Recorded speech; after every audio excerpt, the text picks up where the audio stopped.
Bang, ini kan kisruh makin manas nih pencipta dan penyanyi. Dirimu melihatnya seperti apa sih sebagai komposer kisruh kemelut?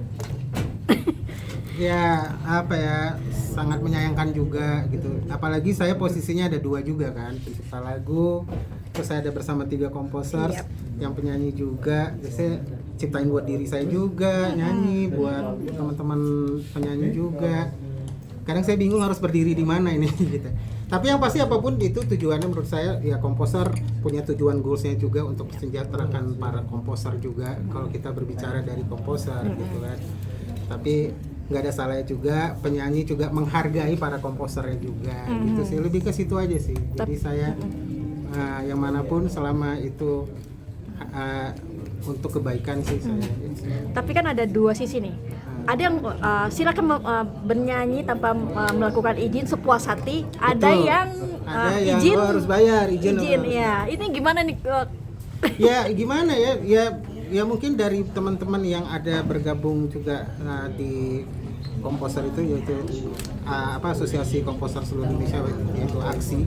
Itu kan juga kita memperjuangkan bahwa teman-teman yang nantinya juga bernyanyi secara off air, jangan lupa juga untuk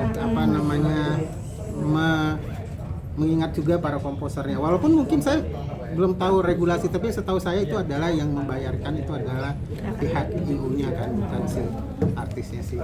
Jadi Kalau dari pribadi sendiri, haruskah izin dulu atau semua di rule-nya atau diserahkan LMKM atau gimana nih? kalau izin sih saya pribadi sih gimana ya? Saya juga bingung sih, saya belum menentukan ini. Tapi yang pasti saya memang orangnya selagi saya itu tidak menitik beratkan. Contoh nih, saya buat lagu untuk Jirayut ya, single dia terakhir. Pas rekaman saya memang nggak kenal Jirayut, dan saya memang belum tahu siapa Jirayut sebelumnya. Tapi ketika pihak label yang meminta lagu sama saya untuk dibuatkan untuk lagu Jirayut, ya udah saya tinggal buat aja. Which is abis itu dia rekaman, saya nggak tahu dia sama siapa rekamannya, yang musiknya sama siapa. Pertanggung jawab saya adalah membuat lagu, dan saya nggak tahu belum pernah kenalan. Nah, akhirnya saya ketemu Jirayut itu ketika Jirayut nge-MC ulang tahunnya Abang L. Betul. Gitu, anaknya Lesti sama Bilar. Ya udah saya ya kayak biasa aja. Jirayut, saya Tengku Syafiq gitu yang buat. Oh ya gitu. Mas Syafiq gitu. Ya jadi maksudnya saya ya gitulah ya, maksudnya kita juga sebagai komposer jangan terlalu ego juga untuk berkenalan sama penyanyi gitu, karena mungkin waktunya juga kan, waktu dia rekaman saya nggak bisa ataupun ini. Jadi saya sih nggak ada masalah lah ya kalau pemain lagu saya pun dibawakan. Tapi mungkin ya kalau emang terlalu berlebihan ya mungkin ada tindakan hukum. Tapi kalaupun off air kan, apakah penyanyinya harus memberitahukan ke pencipta izin bahwa izin ya. nih ya? Ya itu tadi, kadang kita tuh belum juga terlalu kenal sama penyanyinya juga, seperti itu kan gitu, karena label apalagi pencipta lagu itu punya yang namanya publishing. Jadi dia tinggal bisa minta ke publishing gitu, ada lagunya Tengku Syafiq, nanti publishing ke saya tinggal bilang tolong buatin lagu untuk penyanyi si A, artis si A ya gitu. Jadi kalau umpamanya sampai ini akhirnya saya tidak berkenalan juga gitu ya mau kayak gimana juga, tiba-tiba saya somasi itu orang kan, ataupun saya ini kan nggak mungkin juga ya menurut saya gitu. Tapi kan baik lagi, itu pendapat masing-masing ya, semua orang punya ya pendapat dan maunya sendiri. Sedih nggak sih Bang, artinya penyanyi pencipta ya pecah. justru ya Harusnya makanya balik saya bilang saya sangat-sangat menyayangkan, karena bagaimanapun penyanyi butuh pencipta lagu butuh penyanyi ya kan, walaupun akhirnya sekarang mungkin akhirnya pencipta lagu bisa buat lagu, bisa nanti akhirnya jadi instrumental gitu, tapi penyanyi kasihan kan yang nggak bisa menciptakan lagu. Cuman ya kita sama-sama yang ada di industri musik Indonesia ini, yuklah bareng-bareng lagi ya, jangan terpecah belah, karena ya memang kita ya saling membutuhkan menurut versi saya ya. Tapi sampai gini, kalau ini kan saling berkesinambungan lah ya, Iya. Tidak ada yang salah ya. Betul. Undang-undangnya salah gak sih menurutmu? Atau harus direvisi? ya, Itu. sampai teman-teman gugat ke MK juga kan. Iya. Biar itu tadi semuanya harus duduk bareng sih saya bilang ya, dari stakeholder dan juga pemerintah, pencipta lagu. Karena ayolah kita bareng-bareng, ini enaknya kayak gimana gitu ya. Keresahan ini juga timbul kenapa? Ya karena itu tadi ada pihak-pihak mungkin yang nggak bisa saya sebut ya istilahnya, menurut kami yang sebagai pencipta lagu mungkin sedikit bertanya-tanya ini kemana ininya gitu, kenapa bisa dapatnya segini gitu. Saya juga kadang-kadang kalau ngelihat dari LMKM kok cuma segini ya gitu, tapi Paling mau gede gimana berapa, kan? Safik? Ya jangan dong. Kan ada yang dapat puluhan ribu, ratusan ribu. Kalau Safik sendiri gimana sih? Ya lumayan lah, ya lumayan. Cuman kan lumayan setelah kasus ini ya agak lumayan. Oh berarti bener ya, artinya dulu ketika kasus ini belum viral ada impactnya buat Ada impactnya sih. menurut Cukup saya. Jadi signifikan sekarang lah ya pendapatannya. mereka lebih apa namanya, menurut saya lebih aware. Tapi memang benar nggak sih pencipta lagu tuh hidupnya sesusah itu? Iya, sesusah itu ya balik lagi ya gitu. Karena mungkin ya pencipta lagu kan bukan yang sebuah maksudnya dia bekerja yang ada bulanannya gitu kan. Ada apa namanya, setiap lagu booming gitu kan gitu. Dan masa booming kan juga ada masanya, dan masa penyanyi juga ada masanya gitu kan. Masanya udah turun, ada penyanyi baru ya dia nggak dapet. Nah itu ya it's a life lah menurut saya. Secara apapun itu kalimatnya kayak cuma segitu ya, itu kan cara balik lagi pencipta lagu bagaimana individu memanage kehidupan dan keuangannya.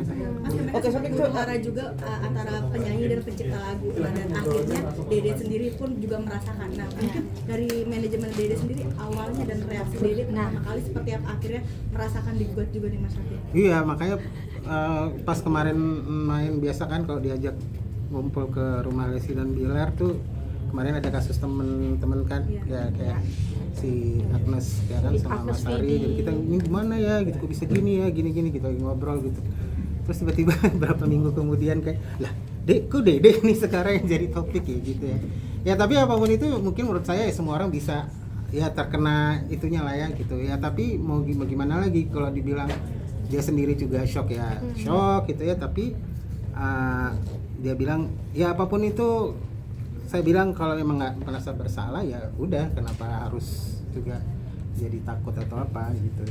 Jadi biarkan aja lah proses ini berjalan dengan apa adanya sesuai dengan prosedur dan semua. Ada rules do's and don't-nya nggak sih kalau Dede nyanyi di atas panggung nantinya lebih diperketat nggak sih dari manajemen sendiri agar tidak terjadi seperti ini lagi gitu Pak Syafiq?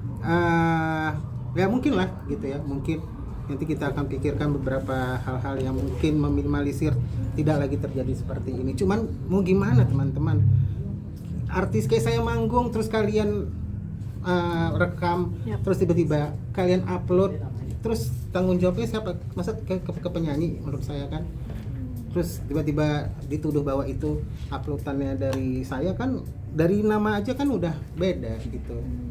Yang dipermasalahkan itu kan bukan soal dari royaltinya kan. Benar, izinnya. Iya, sementara kita diundang juga ibaratnya gitu kan. Mungkin Dede diundang di suatu acara yang dinyanyikan lagu itu, terus orang lain yang upload tapi disalahkan ke ini. Oke, Syafiq, tidak mencari salah dan benar, tidak mencari salah. Lagu saya salah benar. Iya betul. Tidak mencari itu ya. Betul. Oke. Kamu adalah orang di tengah-tengah, pencipta, penyanyi. Ya. Orang di tengah-tengah kenal ini kenal ini. Iya itu, saya nggak enak banget itu. Nah, langkahmu untuk kedua orang ini bertabayun seperti apa?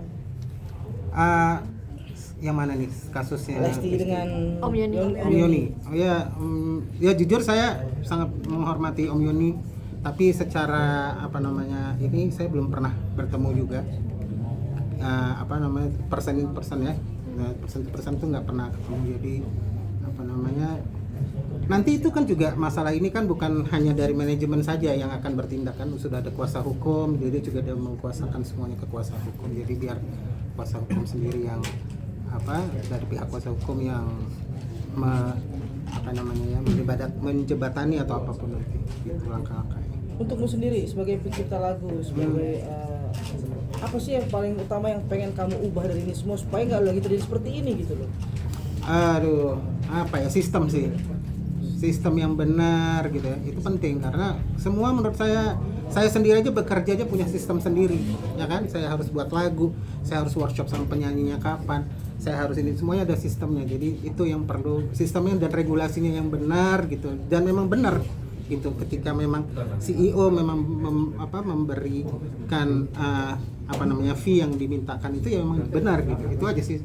Semuanya kan pengen sejahtera juga kan. Tapi paling tidak dengan ada kisruh ini sedikit belajar dan bukan sekedar keuntungan, sebenarnya hakmu terpenuhi lah ya. iya. Jadi Sekarang udah semua mulai naik ya? kejadiannya hak sudah agak naik. Ada mungkin ada ketakutan Dede atau bulanan Dede nggak sih saat mau manggung atau mau show, kayak sempat brainstorming dulu ke Bang Syafiq kayak Bang ini kayak gitu harus gimana supaya ada kesalahan lagi pas ada Ya so far sih memang kalau sejauh ini kan Dede itu nggak ada juga sih yang harus kayak khawatirkan, karena menurut dia memang apapun yang dari dulu dia lakukan sampai hari ini mungkin sampai nanti ya memang ya dia memang regulasi memang benar gitu menurut saya ya gitu, dan nggak ada salahnya juga, dan orang masih tetap mau mencintai dia, mau minta dia nyanyi ke sana kemari, TV juga, jadi sampai fans juga masih sampai tetap- fans yang begitu solid dan begitu kuatnya fanbase-nya Leslar itu kan, dan Lesti Lovers itu, jadi apa yang harus dikhawatirkan sih menurut saya. tetap banjir job juga ya Bang. Banjir alhamdulillah, maksudnya ini kayak sekarang dia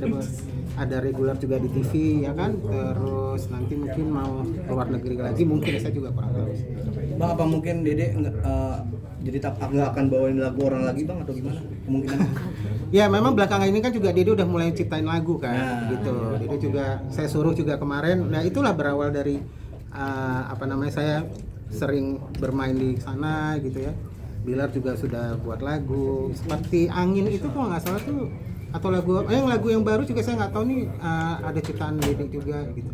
Karena menurut saya memang penting sih gitu, penyanyi juga perlu mengasah keterampilan gitu ya kan. Andai kata ada IO, ada penyelenggara minta bawain lagu Lesti, apa yang akan dilakukan Lesti Bang?